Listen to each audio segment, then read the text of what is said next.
भारत में contested divorce की average cost. Contested divorce तब होता है जब एक पति या पत्नी उन आधारों पर विवाद करते हैं जिन पर दूसरा पति या पत्नी तलाक चाहता है।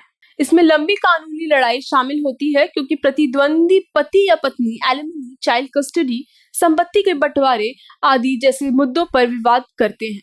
भारत में कंटेस्टेड डिवोर्स को अंतिम रूप देने में 2 या 5 साल तक का समय लग सकता है और कानूनी फीस और अन्य खर्चों में कई लाख रुपए खर्च होते हैं।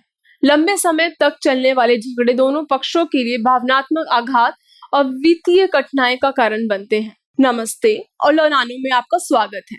हम यहाँ इंडियन फैमिली लॉ को सरल बनाने में मदद करने के लिए हैं ताकि आप अपने अधिकारों और विकल्पों को समझ सके। डिवोर्स, एलिमनी, चाइल्ड कस्टडी और अन्य पारिवारिक कानूनी मामलों से निपटना भारी पड़ सकता है, इसलिए हम आपको आपकी यात्रा में सशक्त बनाने के लिए क्लियर, कंसाइज इंफॉर्मेशन और रिसोर्स प्रदान करते हैं। हमारी वेबसाइट www.lawnano.com पर आपको सही वकील चुनने, अपने मामलों को सही ढंग से तैयार करने और अपने मामलों को प्रभावी ढंग से हल करने के लिए युक्तियों जैसे प्रमुख विषयों पर गाइड बुक प्लस आर्टिकल्स मिलेंगे। हम जटिल कानूनी चीजों को कार्रवाई योग्य सरल बनाने में विभाजित करते हैं जिनका आप उपयोग कर सकते हैं। चाहे आपको कानून को समझने में सहायता की आवश्यकता हो या आप जानना चाहते हो कि पारिवारिक कानून के मामलों को कैसे शुरू किया जाए, हमने आपकी मदद की है। कानूनी प्रक्रिया कंफ्यूजिंग नहीं होनी चाहिए। जानकारी पूर्ण निर्णय लेने के लिए आवश्यक जानकारी प्राप्त करने के लिए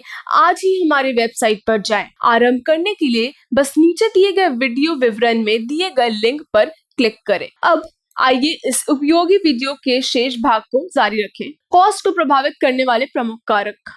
कंटेस्टेड डिवोर्स की कुल कॉस्ट निम्नलिखित कारकों पर निर्भर करती है।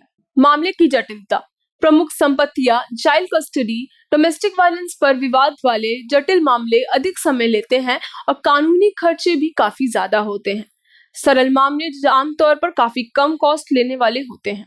अदालत का स्थान, मुंबई, दिल्ली, बैंगलोर जैसे महानगरों में लॉयर की फीस काफी ज्यादा होती है, इसलिए बड़े शहरों में कंटेस्टेड डिवोर्स की कॉस्ट अधिक होती है।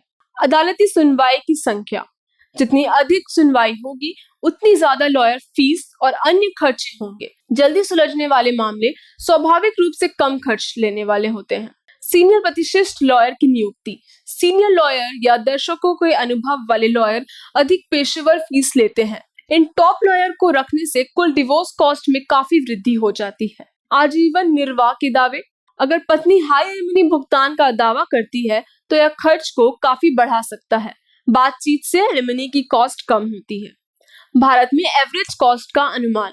उपरोक्त सभी कारकों को ध्यान में रखते हुए आज भारत में कंटेस्टेड डिवोर्स की एवरेज कॉस्ट का अनुमान इस प्रकार है। लॉयर की फीस 1 से 5 लाख रुपए, इसमें तलाक लॉयर की पेशेवर फीस, विभिन्न याचिकाओं और हलफनामों का मसौदा तैयार करना, अदालत में प्रतिनिधित्व आदि शामिल है।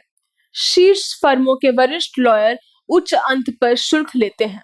अदालती शुल्क 2000 से 15,000 रुपए। अदालती शुल्क उस अदालत पर निर्भर करता है जहां तलाक मामला दायर किया गया है।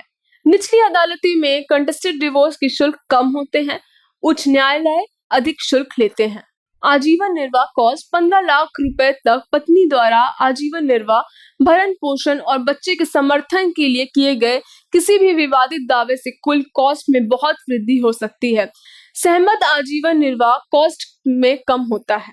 अन्य खर्च 50,000 से 2 लाख रुपए यात्रा, दस्तावेजीकरण और विशेषज्ञों को काम पर रखने पर जैसे विविध खर्चे भी कॉस्ट में जोड़ते हैं। उपरोक्त सभी कारकों को ध्यान में रखते हुए भारत में एक कंटेस्टेड डिवोर्स की विविधा औसत कुल कॉस्ट 3 से 10 लाख के रुपए में बीच हो सकती है। शहर विवादों की जटिलता, सुनवाइयों की संख्या, नियुक्त लॉयर और आजीवन निर्वाह के दावों पर निर्भर करते हुए वास्तविक कॉस्ट अलग अलग होती है। कंटेस्टेड डिवोर्स महंगे, तनावपूर्ण और भावनात्मक रूप से निर्जल होते हैं। अगर संभव हो तो एक समझौते पर पहुंचना या कंटेस्टेड डिवोर्स का चयन करना बुद्धिमानी होगी।